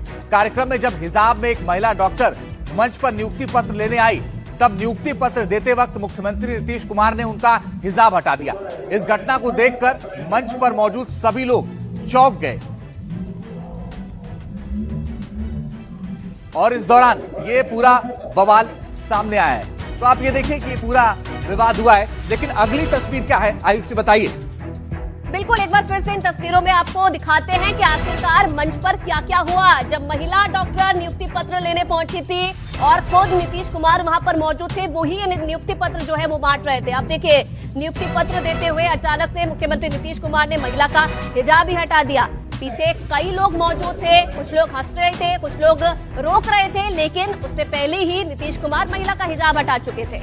जी बिल्कुल, मुख्यमंत्री नीतीश कुमार की इस हैरान करने वाली तस्वीरों के सामने आने के बाद विपक्ष हमलावर है, वहीं बीजेपी सीएम नीतीश कुमार का बचाव करती हुई नजर आई। महिला का हिजाब हटाया जाना, महिला को पर्दे से बेपर्दा किया जाना कहीं ना कहीं भारत के संविधान और संवैधानिक व्यवस्था में जो सभी को अपने संस्कृति, अपने धार्मिक आजादी के अनुसार जीने का अधिकार मिला हुआ है, उसको छीनने का कार्य किया गया है। मैं ये जरूर कहूंगा कि देश में, भारत में खासकर जो अल्पसंख्यक मुस्लिम महिलाएं हैं, वो आइडेंटिटी पर्पसेस के लिए अपना फेस जो है और अपने हाथ, अपने जो पाँव हैं, वो खुला, आइडेंटिटी पर्पसेस के लिए वो पूरा चेहरा खुला रख सकती हैं। उसको उसका मजहब भी इजाजत देता है। हिजाब सिर्फ औरतों के लिए नहीं है, मर्दों के लिए भी है। वहीं देखिए, इस घटना के बाद से कांग्रेस और झारखंड मुक्ति मोर्चा ने भी सीएम नीतीश कुमार पर हमला बोला है। ऐसा प्रतीत होता है कि माननीय मुख्यमंत्री जी कहीं न कहीं मानसिक रूप से स्वस्थ नहीं है। इसके पूर्व भी 1-2 घटनाएं उनकी हुई है और इसलिए मैं समझता हूं कि भारतीय जनता पार्टी ऐसे पहले भी उन्हें यूज किया है, आज भी उन्हें यूज कर रहे हैं, लेकिन साथ ही साथ एक सार्वजनिक जीवन में कोई व्यक्ति हो और किसी के एक आस्था जिसे कर ले, एक परंपरा कर ले और कि महिला है, उसके साथ इस प्रकार के व्यवहार कहीं से भी उचित नहीं, वो निंदनीय है। देखिए, महिलाओं के साथ किसी भी तरह की इस तरह की हरकतें निंदनीय है और इसका हम लोग पुरजोर विरोध करते हैं। और मैं आपको बताऊं कि ये कोई पहला मौका नहीं है जब नीतीश कुमार ने मंच पर कुछ ऐसा किया जिससे विवाद खड़ा हो गया है। इसके पहले भी तरह के विवाद करते नहीं। ये देखिए, संजय झा हाथ में पकड़ा रहे वो बाला और उसके बाद ये देखिए उन्होंने माला पहना दिया। तो ये तस्वीर आप देखिए, ऐसा किया जिससे विवाद हो गया। बिहार के दौरान बिहार में बीजेपी की महिला कैंडिडेट को उन्होंने माला पहना दिया और ऐसा करने से रोकने पर संजय झा को उन्होंने डांट दिया और ये वीडियो सोशल मीडिया पर खूब वायरल हुआ। हाथ काहे करते हैं तब अब आप करिए, लाइए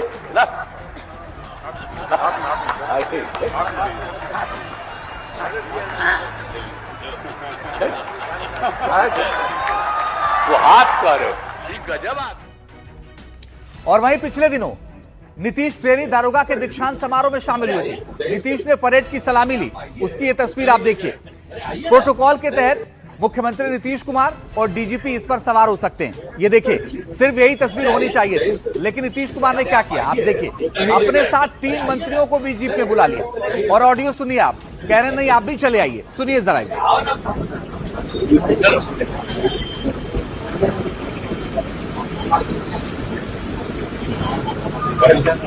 तो ये देखिए तस्वीरें, सम्राट चौधरी और बाकी एक और मंत्री को उन्होंने चढ़ा लिया वहां पर गाड़ी पर, जबकि प्रोटोकॉल के तहत वो सिर्फ और सिर्फ नीतीश कुमार के अलावा डीजीपी हो सकते थे। लेकिन एक और ऐसी तस्वीर है, आयुषी बताइए वो दूसरी और तस्वीर कौन सी? बिल्कुल अंजीत, और ऐसे कई वीडियोस हैं जो सोशल मीडिया पर काफी वायरल हो रहे हैं, जिसमें नीतीश कुमार कुछ ना कुछ ऐसे कर देते हैं जो चर्चा का विषय बन जाता है। आपको बता दें, इससे पहले कार्यक्रम था बिहार में, सीएम नीतीश कुमार ने यहाँ पर एक अधिकारी के सिर पर गमला रख दिया। आप देखिए, गमला दिया जा रहा था इन अधिकारी को और हाथ में देने के बजाय सीएम नीतीश कुमार ने इन अधिकारी के सर पर ये गमला रख दिया, जिसके बाद जो ये वीडियो है ये भी काफी वायरल हुआ। सोशल मीडिया पर इस वीडियो की काफी चर्चा हुई, विपक्ष ने इस पर सवाल उठाए और साथ ही साथ नीतीश कुमार को बीमार भी कह दिया था। लेकिन ये वीडियो भी काफी वायरल हुआ था। वो तमाम वीडियोस हमने आपको दिखाए जिसमें नीतीश कुमार कुछ ऐसी चीजें कर देते हैं जिसे लेकर वो वायरल हो जाते हैं, सुर्खियों में आ जाते हैं, और न सिर्फ सुर्खियों में आते हैं बल्कि विपक्ष के निशाने पर भी आ जाते हैं। बिल्कुल, तो ये गमला उनको दिया जा रहा था और जिस अधिकारी ने उनको गमला गिफ्ट किया, वो गमला उन्होंने उसी अधिकारी के सर पर रख दिया। तो अब आपको बताते हैं कि बीजेपी बिहार की कमान किसे मिली। जी हां, बीजेपी ताबड़तोड़ नियुक्तियां करने में जुटी है। बीजेपी ने अपना कार्यकारी अध्यक्ष नितिन नवीन को चुना और अब बिहार में पार्टी संगठन का भी चेहरा बदल दिया है। बिल्कुल, बीजेपी ने दिलीप जायसवाल की जगह संजय सरावगी को प्रदेश अध्यक्ष नियुक्त किया है। सरावगी पार्टी के दिग्गज नेता हैं और 6 बार के विधायक भी हैं। उन्हें संगठन और सरकार दोनों का सियासी अनुभव है और इसीलिए भरोसा जताते हुए प्रदेश अध्यक्ष की जिम्मेदारी जो है सरावगी को दे दी गई है। दिलीप जायसवाल की जगह ले ली है। जमीनी नेता है, पैठ रखते हैं जमीन पर काफी, और इसलिए माना जा रहा है ये भरोसा भारतीय जनता पार्टी ने जताया है सरावगी पर और उन्हें जो है प्रदेश अध्यक्ष का पद दे दिया है।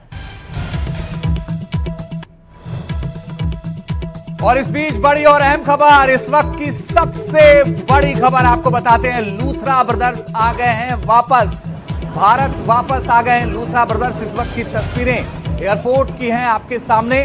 लूथरा ब्रदर्स को आज पकड़ना है गोवा पुलिस और दिल्ली पुलिस को। और ये जो तस्वीरें आप देखिए बैंकॉक एयरपोर्ट की तस्वीरें, जहां पर लूथरा ब्रदर्स आपको नजर आ रहे हैं, मास्क में नजर आ रहे हैं लूथरा ब्रदर्स। दोनों भाइयों ने, गौरव लूथरा और सौरभ लूथरा ने मास्क लगाया हुआ है और ये आपको नजर आ रहे हैं। दोपहर 1:45 पर ये दिल्ली एयरपोर्ट पर पहुंचेंगे।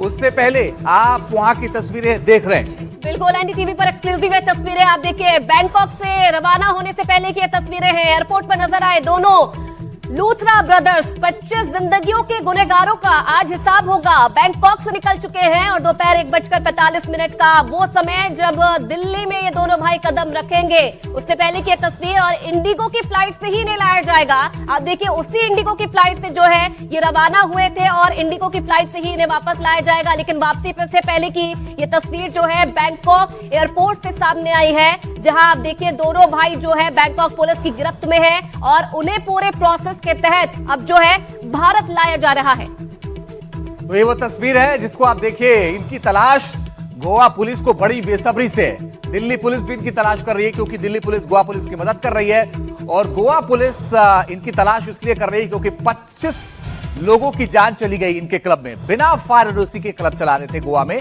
और 6 की रात में जो आग लगी उसके बाद ये 7 की सुबह पुलिस मामला दर्ज करती, उससे पहले ही फरार हो गए और वहां से दुबई भागने की फिराक में थे। लेकिन वहां धरे गए क्योंकि इनका पासपोर्ट सस्पेंड कर दिया गया था। लुकआउट नोटिस जारी हुआ, उससे पहले ये फरार हो गए थे, लेकिन अब ये धरे गए हैं और आज ये गोवा पुलिस की गिरफ्त में होंगे। लूथरा ब्रदर्स आज गोवा पुलिस की गिरफ्त में होंगे। दोपहर 1:45 पर यह फ्लाइट दिल्ली पहुंचेगी। मुकेश सिंह सेंगर हमारे सहयोगी जुड़ गए ज्यादा जानकारी के लिए। मुकेश, बताइए, ये जो तस्वीरें हम दिखा रहे हैं ये बैंकॉक की दिखा रहे हैं, ये आएंगे 1:45 पर, और क्या और जानकारी है?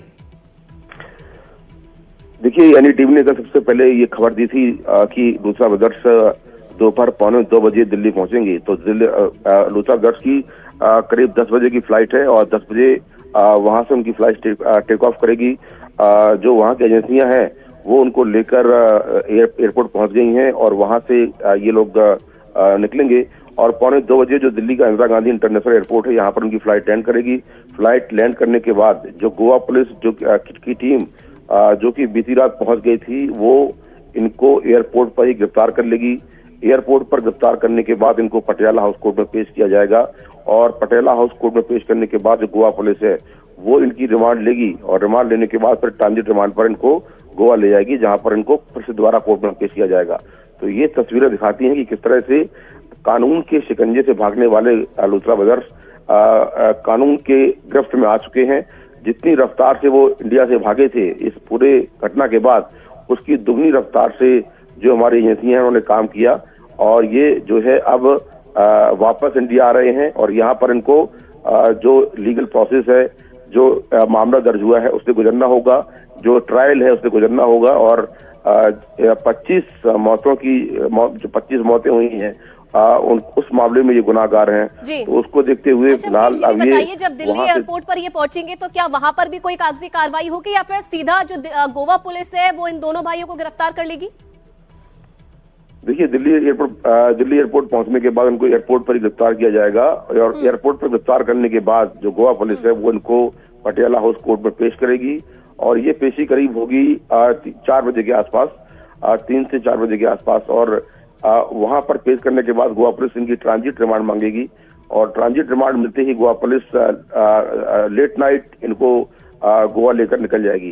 तो लूथरा ब्रदर्स जो है, सौरभ लूथरा, गौरव लूथरा, जिस तरह से 7 दिसंबर की सुबह 5:30 बजे अचानक से प्लानिंग के साथ भागे थे, उसी रफ्तार से जो हमारी एजेंसियां हैं उन्होंने काम किया और दोनों को वहां पर डिटेन किया गया फुकेट में, क्योंकि इनके खिलाफ ब्लू कॉर्नर नोटिस निकला हुआ था। इनका जो पासपोर्ट है वो सस्पेंड हो गया था। तो ऐसे में वहां पर इनका जो स्टे था वो इलीगल हो गया था, तो वहां की पुलिस ने इनको डिटेन कर लिया और लगातार जो हमारी इंडियन एम्बेसी है थाईलैंड में, वो इसके अलावा जो सीबीआई है जो कि इंटरपोल है, वो लगातार वहां पर संपर्क में थी और जो लीगल प्रोसेस होता है वहां पर डिपोर्ट होने का, उसको फॉलो करने के बाद अब ये कुछ देर में फ्लाइट में बैठने वाले हैं। 10 बजे ये फ्लाइट में बैठ जाएंगे और करीब 1:15 बजे दिल्ली के इंदिरा गांधी इंटरनेशनल एयरपोर्ट जो है वहां पर ये लैंड कर जाएंगे और लैंड करते ही गोवा पुलिस इनके स्वागत के लिए तैयार है। इन्हें गिरफ्तार किया जाएगा और गिरफ्तार करने के बाद इनको कोर्ट में पेश किया जाएगा। जी मुकेश, एक होशियारी दिखाई इन्होंने कि 6 की रात को आग लगी, उसके बाद 7 को ये फरार हो गए। इनको लगा कि विदेश चले जाएंगे तो पकड़े नहीं जाएंगे। ये कैसे संभव हो पाया और ये पूरी प्रक्रिया क्या रही, एक बार जरा इसको भी बताइए।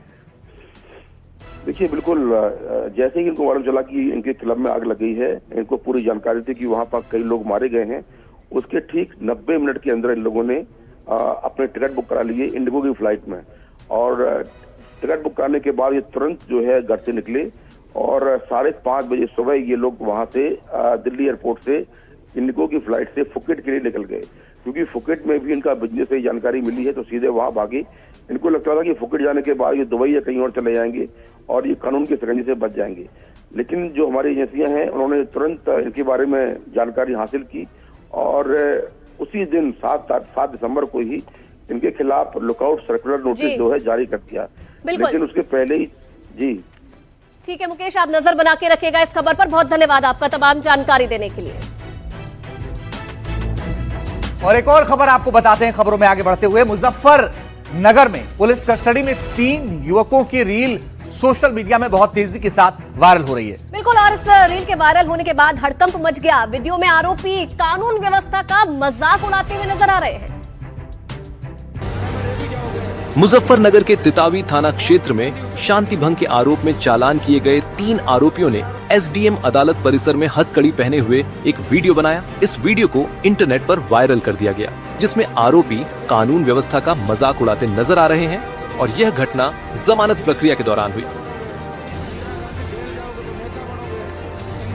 वायरल वीडियो में आरोपी हाथों में हथकड़ी लगाए हुए एक दबंगई गाने की धुन पर रील बनाते दिख रहे हैं। वे हंसते हुए कानून व्यवस्था का उपहास उड़ा रहे हैं। एक अन्य वीडियो में आरोपी घंटे 2 घंटे थाने में रह ही जाओगे तो क्या बिगड़ जाएगा, कौन सी मेहंदी उतर जाएगी, गाने पर हंसते हुए नजर आ रहे हैं।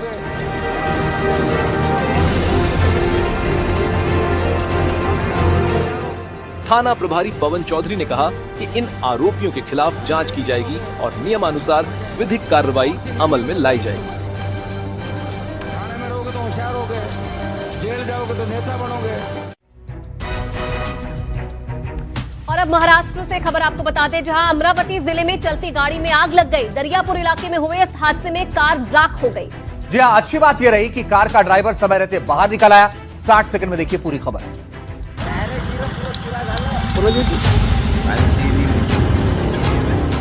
इस गाड़ी से निकलने में ड्राइवर ने जरा भी देरी की होती तो वो लपटों की चपेट में आ सकता था।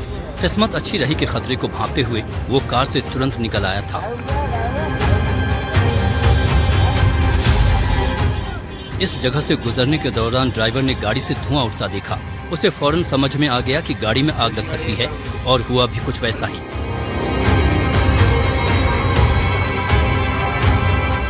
देखते ही देखते पूरी गाड़ी लपटों में घिर गई। लोगों ने दमकल विभाग को खबर की। फायर फाइटर्स पहुंचे और आग पर काबू पाया गया, लेकिन तब तक कार कबाड़ में तब्दील हो गई थी।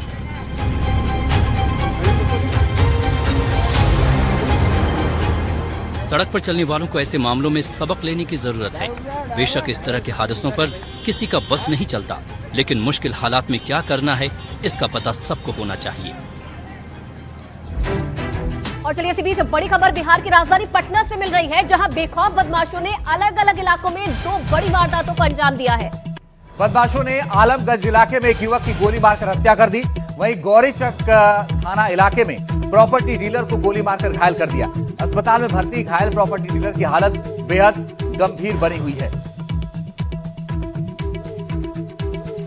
आलमगंज पोस्ट ऑफिस के पास एक युवक की गोली मार के हत्या कर दी गई है। अभी तक युवक की पहचान हो नहीं पाई है। युवक की बॉडी को पोस्टमार्टम के लिए अस्पताल भेज दिया गया है। एफएसएल की टीम घटनास्थल पर बुलाई जा रही है। साथ ही साथ आसपास के लोगों से रिसर्च की जा रही है एवं जो भी आसपास के कैमरास लगे हुए हैं उसे भी देखा जा रहा है। घटनास्थल से कुछ खोखा और जिंदा कारतूस भी बरामद हुए। मामला अनुसंधान अंतर्गत है, बहुत जल्दी इसमें। और आइए अब आपको बिहार में बढ़ते अपराध का एक आंकड़ा दिखाते हैं। आपको खुद ब खुद समझ में आ जाएगा कि किस तरह से अपराध के आंकड़े वहां पर। कल पटना में एक युवक की गोली मारकर हत्या कर दी गई। कल ही यहां प्रॉपर्टी डीलर को भी गोली मार दी गई, वो गंभीर रूप से घायल है। वहीं 14 दिसंबर को जमुई में एक जेडीयू नेता पर जानलेवा हमला हुआ। उसी दिन अररिया में किसान की गोली मारकर हत्या कर दी गई। फिर 12 दिसंबर को नालंदा में एक प्रॉपर्टी का काम करने वाले युवक का अपहरण किया गया, उसके बाद उसकी हत्या कर दी गई। वहीं 10 दिसंबर को 2 बड़ी आपराधिक घटनाएं घटी हैं। बेगूसराय में जेडीयू नेता की हत्या कर दी गई, तो औरंगाबाद में एक वार्ड पार्षद का मर्डर कर दिया गया। तो ये अपने आप में बड़ी बात है और एक एक करके वो जो घटनाएं हुई हैं वो बिहार में चिंता बढ़ा रही हैं। अगली खबर आयुषी बताइए। तो बिहार में देखिए अपराधी बेखौफ है, वहीं झारखंड के धनबाद में एक दुल्हे की जमकर पिटाई हो गई। मामला धोखे का था, उसके बाद क्या हुआ इस रिपोर्ट में आप देखिए।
और इस बीच बड़ी खबर बिहार से आपको बताते हैं। बिहार के सहरसा में जहां के आईपी के विधायक ने सदर अस्पताल में एम्बुलेंस ड्राइवरों के साथ हुई बैठक में खुली धमकी दी।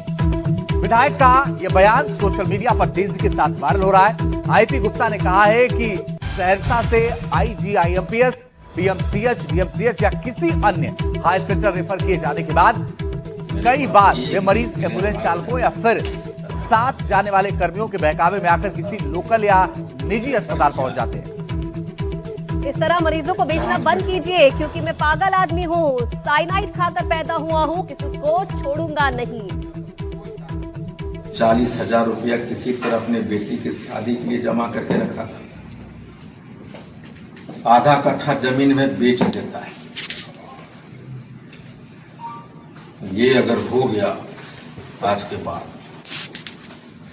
और अगर पेशेंट कह दिया और उसमें लिखल है कि रेफर है आईजीएमएस और भर्ती हो गया राधिका हॉस्पिटल में, जो टेक्नीशियन है जो 4 आदमी जाता है, मैं जांच बैठाऊंगा।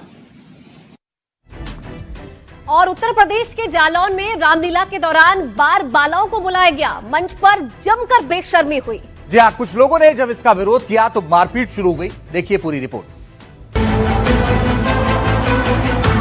रामलीला के मंचन के दौरान मनोरंजन के नाम पर बार बाला स्टेज पर फूहड़ डांस परोस रही हैं। संगीत की धुन पर थिरकती डांसर्स को देखकर दर्शक मंत्रमुग्ध हैं।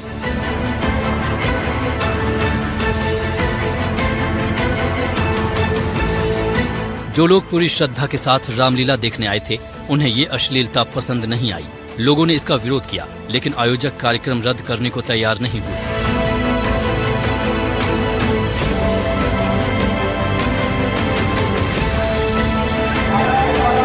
उसके बाद 2 गुट आमने सामने आ गए। एक गुट के लोगों ने दूसरे गुट के लोगों को दौड़ा दौड़ा कर पीटना शुरू कर दिया और डांस का मंच जंग के मैदान में बदल गया।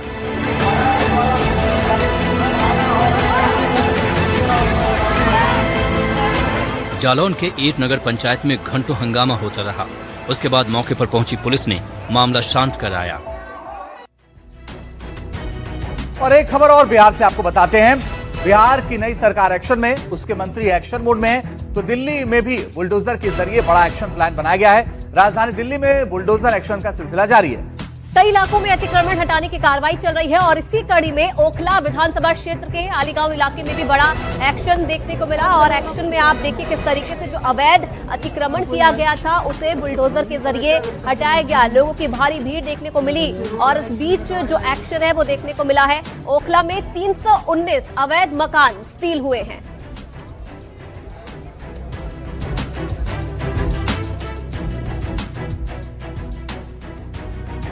तो इस बीच एक और बड़ी खबर आपको बता दें। दिल्ली के ओखला विधानसभा इलाके में अतिक्रमण के खिलाफ एक्शन हो रहा है। यहाँ अली गांव में अवैध निर्माण के खिलाफ कार्रवाई की गई। अवैध बने 319 घरों को सील किया गया। आपको बता दें कि ये मकान यूपी सिंचाई विभाग की जमीन पर कब्जा करके बनाए गए थे और अब विभाग ने कार्रवाई की है और इसके खिलाफ जो है अवैध बने 319 घरों को सील कर दिया गया है। अली गांव में अवैध निर्माण हुआ था और इसी पर ज्यादा जानकारी दे रहे हैं हमारे संवाददाता अश्विन। उत्तर प्रदेश दिल्ली बॉर्डर पर स्थित अली गांव पर प्रशासन का डंडा चला है। प्रशासन ने यहां पर अवैध रूप से जो बने मकानों को खाली कराया और इन मकानों को सील कर दिया गया। लोगों का कहना है कि यहां प्रशासन की जो टीम है वो अचानक से सुबह आई और उसके बाद लोगों को कहा गया कि वो घरों को खाली कर दें और खाली करने के बाद इन घरों को सील कर दिया गया। कुल 319 घरों को सील किया गया है। कुछ लोगों का कहना है कि वो इस ऑर्डर के खिलाफ हाईकोर्ट भी गए थे, लेकिन अभी तक वहां से ऑर्डर आता उससे पहले ही प्रशासन ने पूरे घरों को खाली करा दिया। अगर आप मेरे पीछे देखिए तो ये जो घर है, लोगों का तमाम सामान जो है वो रोड पे घरों के बाहर रखे हुए हैं। पुलिस प्रशासन की टीम अंदर है अभी भी, क्योंकि लाइट कटिंग का काम चल रहा है तो कुछ घरों में लाइट काटे जा रहे हैं। ये लोग अलग अलग जो इनका है वो सबका सामान बाहर सड़कों में पड़ा हुआ है। लोग यहीं पे ही रहने को मजबूर हैं क्योंकि जो प्रशासन ने इनको कोई और जो सुविधा नहीं दी है, क्योंकि अचानक से जब टीम आई तो उन्होंने पूरे घरों को खाली करा के इस तरीके के जो सील है मकान को वो सील कर दिया गया है। तो अतिक्रमण पर चल रहा है बुलडोजर और बड़ी बात यह है कि इस पूरे मामले में एक एक करके कार्रवाइयां हो रही हैं और ये कार्रवाई कैसे हो रही है ये आइए आपको बताते हैं।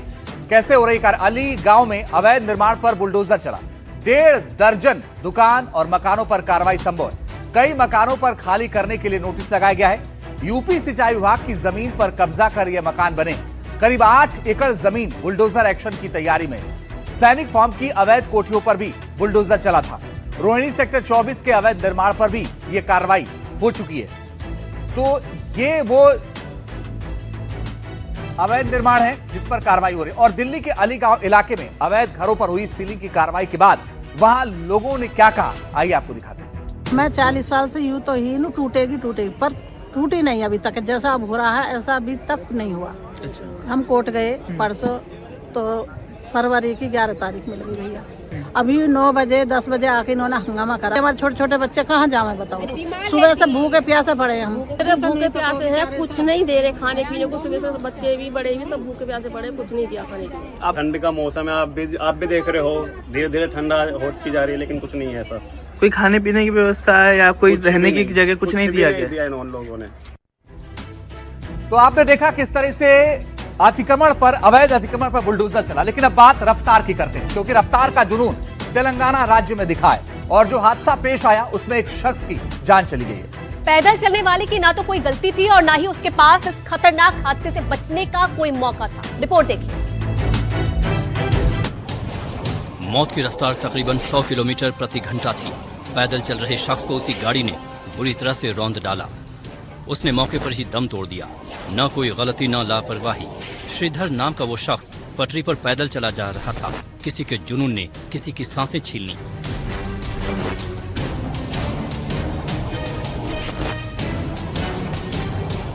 रफ्तार का जुनून बार बार जानलेवा हो रहा है। शौक जिंदगी पर भारी पड़ता है। हर साल ऐसे हादसों में सैकड़ों लोगों की जान चली जाती है।